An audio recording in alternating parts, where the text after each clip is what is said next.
अब कह रहे हैं कि तदेवं दृष्टादृष्टोपाययोः साक्षात् परम पुरुषार्थ साधनत्वे साधिते तद उपायाकांक्षायां विवेक ज्ञानम उपायो वक्तव्य।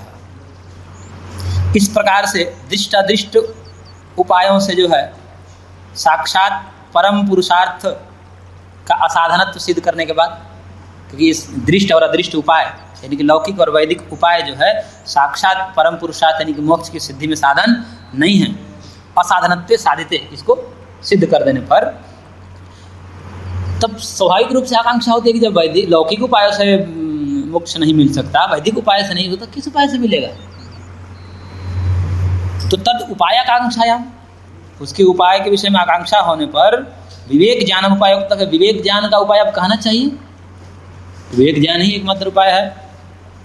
तत्र विवेक ज्ञानम अविवेकाख्य दुख हेतु उच्छेद द्वारैव हानोपाय इति आशयेन आदौ अपि विवेक ज्ञानम एव इतर प्रतिषेधेन हेतुतया परिशेषयति प्रघट्टकेन। अब विवेक ज्ञान भी कैसे दुख का उच्छेद करेगा? तो विवेक ज्ञानम अविवेकाख्य दुख हेतु उच्छेद द्वारा ही हानोपाय होता है। यानी कि विवेक ज्ञान भी सीधा सीधा दुख का नाश नहीं करता। विवेक ज्ञान क्या करता है? अविवेक का नाश करता है, और अविवेक के नाश के द्वारा दुख के नाश में वो कारण बनता है। यानी कि सीधा सीधा दुख का नाश विवेक से नहीं होता, अविवेक के हटने से होता है। ठीक है ना? इति आशय, इस आशय से तो हानोपाय तो हो गया क्या? विवेक ही हानोपाय हो गया। हान का उपाय यानी कि मोक्ष का उपाय विवेक ज्ञान। इस आशय से आदि में जो है पहले विवेक ज्ञान से जो इतर अविवेक है उसके प्रतिषेध के द्वारा अब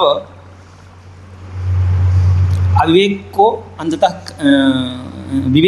कारण बताएंगे अविवेक के नाश के द्वारा, और कुछ प्रघट्टके यानी कुछ प्रकरण के द्वारा, यहाँ पर कुछ सूत्रों के द्वारा इस बात को बता रहे हैं।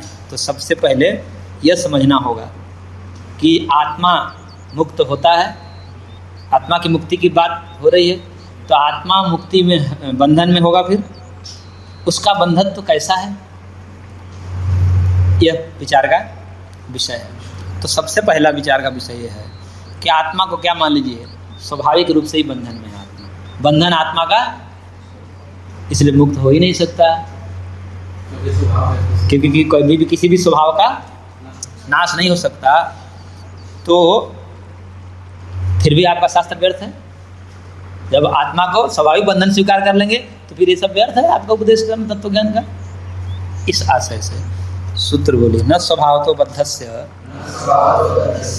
मोक्ष साधनोपदेश विधि। तो करेगी सूत्रकार कर रहे हैं कि स्वभाव तो बद्धस्य न, स्वभाव से आत्मा का बंधन नहीं है। क्यों? क्योंकि ऐसा कहेंगे तो मोक्ष साधनों का जो उपदेश की विधियां हैं वो नहीं हो सकती। क्यों? क्योंकि स्वभाव किसी का नष्ट हो नहीं सकता। आत्मा मुक्त जब स्वभाव से ही बंधन में है तो मुक्त कभी हो नहीं सकता। तो मुक्ति के उपदेश की विधियां नहीं हो सकती शास्त्रों में, लेकिन विधियां की गई हैं।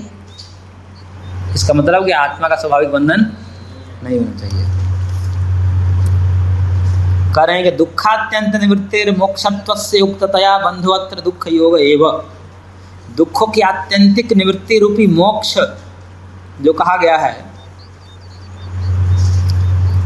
तो बंध क्या हुआ? बंध क्या है? दुखात्यंतिक निवृत्ति, दुखों की आत्यंतिक निवृत्ति मोक्ष। तो बंधन क्या है? बंधुअत्र दुख योग एव। दुख का योग ही बंधन है।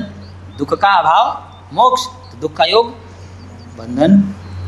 तस्य बंधस्य पुरुषे न स्वाभाविकत्वं वक्ष्यमाण लक्षणमस्ति।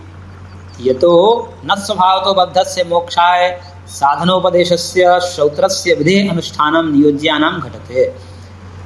करें कि तस्य बंधस्य पुरुषे, उस बंधत्व का पुरुष में स्वाभाविक बंधन नहीं हो सकता। क्यों? वक्ष्यमाण लक्षणमस्ति, आगे जो कहे जाने वाला है लक्षण बंधन का। क्योंकि यतो ही न स्वभाव तो बद्धस्य मोक्षा है, कि जो स्वाभाविक रूप से बंधन है उसका मोक्ष के लिए साधनोपदेशस्य श्रौतस्य साधनोपदेशस्य, श्रौत साधनोपदेश यानी कि श्रुति युक्त, जो श्रुति में कहा श्रौत है। तो श्रुतियों में जो साधन का उपदेश कहा गया, ऐसी विधियों का अनुष्ठान का उपदेश, उनका अनुष्ठान